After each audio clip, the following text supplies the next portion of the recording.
آیا غواړې چې یو غټ مقام او لوی موقف ولري؟ که ته هر مقام غواړې ترلاسه کوای شي پرته له پیغمبرۍ نه، ځکه پیغمبري الله پاک ټاکي. نور له هغې لاندې چې هر مقام غواړي ګټلی شي. خو پوهېږي څو کارونه باید وکړي.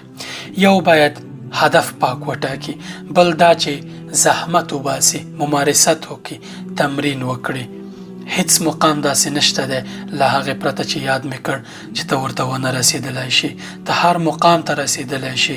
یوازې په الله تعالی توکل کوه او دغه مقام دپاره رښتینی او واضح خوب ووینه چې زه دغه مقام ته ځان رسومه. دا هیله او تلوسه پیدا کړه. هر مقام چې وي ته ورته رسېدلی شي. په ورزش کې یو مثال در کومه. ټول ورزشکاران، ټول خصوصا په کرکټ کې د کرکټ ټول لوبغاړي یا بالران توپ اچوي، خو راشد خان د افغانستان ویاړ بیا په دې تمرکز کړی دی، دې ته پام کړی دی او په دې باندې ډېر کار کړی دی چې دا توپ څنګه خوشي کړي. یعنې د ټول کمال دا دی چې دا توپ څنګه خوشي کوي او په همدې باندې تمرکز کړی دی او همدې ته کار ویلی دی او ځان ته هدف ټاکلی چې په همدې توپ اچولو کې چې دی اچوي، په همدې څو ګوتو کمال باندې دی د نړۍ په 9 میلیارد 8 میلیارد انسانانو کې لومړی توپ اچوونکی کېږي. ځکه چې د په دغه وړوکي کار باندې تمرکز کړی دی چې هر څوک یې کوي، خدای ځانګړی کوي. ځکه د پشتکار لري، ممارست کوي، زحمت وباسي، تمرین کوي. همداسې نور مثالونه در واخلئ.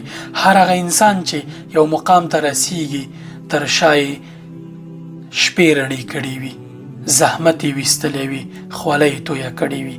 داسې په اسانۍ باندې جادویي ډول باندې یو دم انسان یو مقام ته نه رسیږي. د هر هغه انسان بګراوند تاسې مطالعه کوئ، مخینه وګورئ، حتما زحمت ایستلی دی او حتما شپې سهار کړي دي او خوله یې تویه کړې ده. په هوایي خوبونو، مبهمو خوبونو باندې او په هوایي هیلو باندې انسان چیرته نه رسیږي. زحمت غواړي، ممارست غواړي، تمرین غواړي.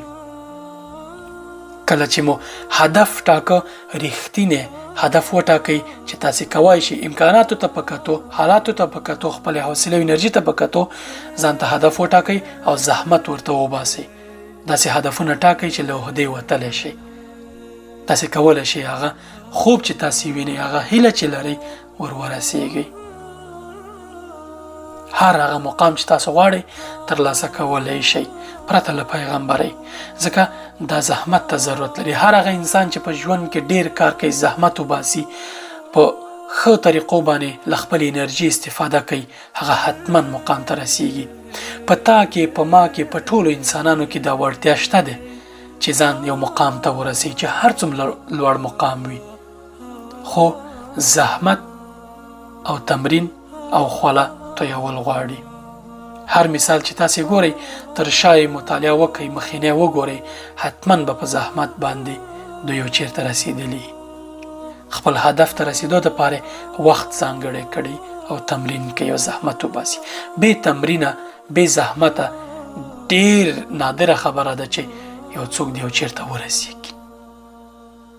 خپلو خوبونو ته رسېږئ. شروع پرې